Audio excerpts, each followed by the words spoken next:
Hello, folks, and welcome to Kudlow. I'm Larry Kudlow. So, if it sounds like an election year handout, that's because it is. President Biden's student loan bailout, which essentially robs the poor to pay the rich, will cost taxpayers roughly $500 billion. That, according to the Committee for a Responsible Federal Budget.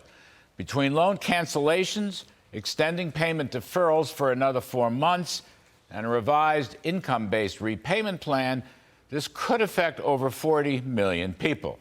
This is called election year politics. Just as bad, Mr. Biden doesn't even have the authority to do what he's doing.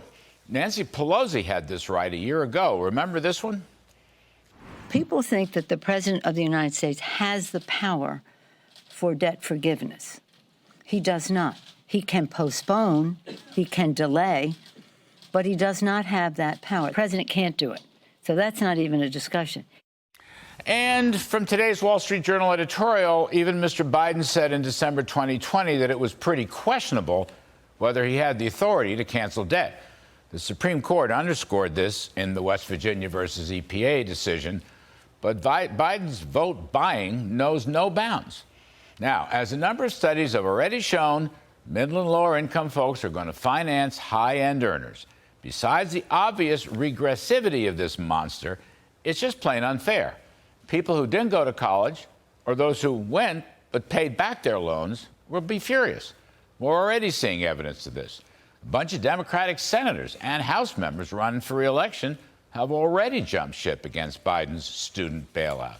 And as Ohio University economist Richard Vedder writes, the student loan handout is illegal, inflationary, immoral, and inequitable.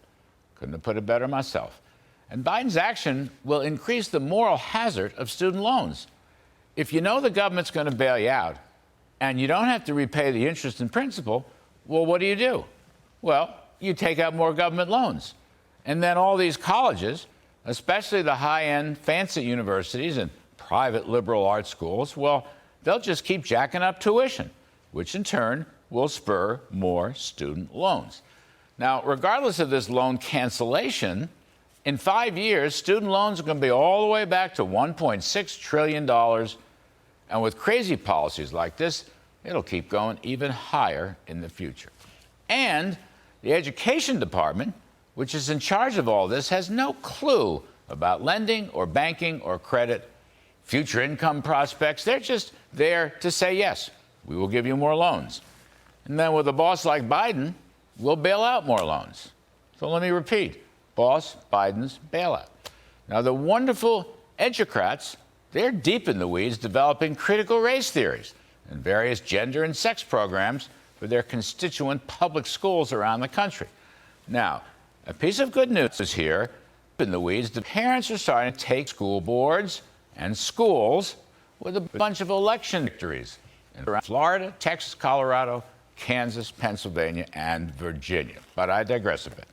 Because of the Justice Department has labeled these parents domestic terrorists, and you can bet the bureaucrats, the educatorcrats, are totally on board with that.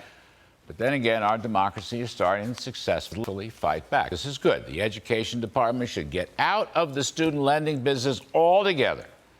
Private sector financing by banks and other lenders should be restored. It was President Obama who ended private lending.